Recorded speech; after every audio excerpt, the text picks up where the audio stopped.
কিভাবে সহজে এক থোকা আঙ্গুর আঁকা যায় তা আজ আপনাদের এঁকে দেখাচ্ছি। আমি প্রথমে উপরে এবং নিচে ঠিক এভাবে দুটি সরলরেখা টেনেছি। এরপর সরলরেখার মাঝ বরাবর এভাবে কিছু বৃত্তের ন্যায় এবং কিছু লম্বাটে বৃত্তের মতো এভাবে এঁকে নেব এবং ওই যে উপরে এবং নিচের এই আউটলাইন যাতে অতিক্রম না হয় সেদিকে খেয়াল রাখব। এভাবে এঁকে নেওয়ার পরে মাঝ বরাবর এভাবে টেনে নিচ্ছি। এটি আঙুরের যে থোকা রয়েছে এবং এটি মোটা, এই মোটার দুপাশে এভাবে দুটি পাতা এঁকে নেব। প্রথমে আমি পেন্সিল দিয়ে করছি আঁকার সুবিধার জন্য, এরপরে কালো সাইন পেন ব্যবহার করছি। আপনার ইচ্ছা করলে এটিতে সবুজ সাইন পেন ব্যবহার করতে পারেন। আমি এটি আসলে সবুজ ধরনের যে আঙ্গুর রয়েছে সবুজ আঙ্গুরগুলো আঁকার চেষ্টা করছি। দেখুন এভাবে কিন্তু আঁকার পরে আমি পেন্সিলের দাগটা মুছে দেব। এবার আউটলাইন করে নিচ্ছি।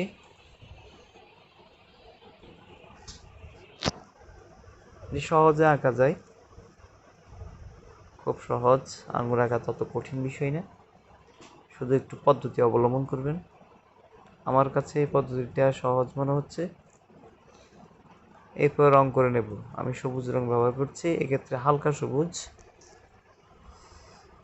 ইচ্ছে করলে আপনারা এর চাইতেও গাঢ় সবুজ দিতে পারেন, কিন্তু আমি হালকাটা ব্যবহার করছি। এবং লক্ষ্য করবেন এই রংটা দেওয়ার সময় কিন্তু আমি পুরো জায়গায় কিন্তু রং করছি না,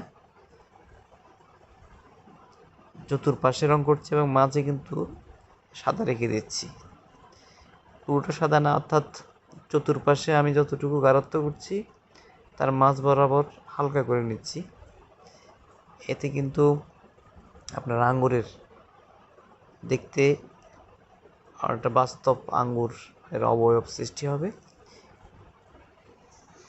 এরপরে আবার আমি কিন্তু চারপাশে আরও একটু গাঢ় করে নেব। গাঢ় করে নেওয়ার কারণ হচ্ছে আপনার প্রথম ধাপে পুরো শেপটা আসবে না, অর্থাৎ রংটা ক্লিয়ার হবে না। দ্বিতীয়বার যখন আপনি করবেন তখন কিন্তু আরও সুন্দর দেখাবে এবং স্বচ্ছতা আসবে। এভাবে করবেন। ইচ্ছেগুলো আপনারা একাধিকবার করতে পারেন, 2-3বারও করতে পারেন। আমি কিন্তু এভাবে আমি 2বার করে নিচ্ছি এভাবে। এবার দেখুন, লক্ষ্য করুন আপনারা মাঝ বরাবর কিন্তু যে সাদাটা রয়েছে সেটা কিন্তু স্পষ্ট হচ্ছে এবং আঙ্গুরের মতো দেখাচ্ছে। দেখুন এরপর প্রতিটা আঙ্গুরের ঠিক এইভাবে গায়ের মধ্যে আমি গাঢ় সবুজ দিয়ে এভাবে একটা ফোঁটা দেব, যাতে বোঝা যায় যে এগুলো আঙ্গুর। পাতায় কালার করে নেব। পাতায় কালার করার ক্ষেত্রে আমি প্রথমে দেখুন পাতার যে কিনার ভাগ রয়েছে সেই কিনার ভাগটাতে আমি গাঢ় সবুজ এঁকে নিচ্ছি। এটি করার কারণ হচ্ছে আঙ্গুরগুলো সাথে সাথে পাতা মিশ্রিত না হয়, অর্থাৎ পাতাকে আঙ্গুর থেকে যাতে আলাদা করা যায়, আলাদা বোঝা যায়, সেই জন্য আমি গাঢ় করে নিচ্ছি। আপনারা চাইলে হালকা সবুজও করতে পারেন, কিন্তু আমি গাঢ় করে নিলাম। এরপরে মাঝ বরাবর যে সাদা অংশ রয়েছে সেখানে আমি সে হালকা সবুজটা ব্যবহার করছি। দেখুন এতে কি হচ্ছে, এতে কিন্তু আঙ্গুর থেকে পাতাকে আলাদা করা যাচ্ছে, স্পষ্ট হচ্ছে। এবং মাঝ বরাবর যে বোটাটা রয়েছে সেটা কিন্তু দেখা যাচ্ছে। এটা আমি খয়েরি রং করে দেবো। আপনারা চাইলে কিন্তু এটাকে সবুজও করতে পারেন। আমি খয়েরি করে দিচ্ছি।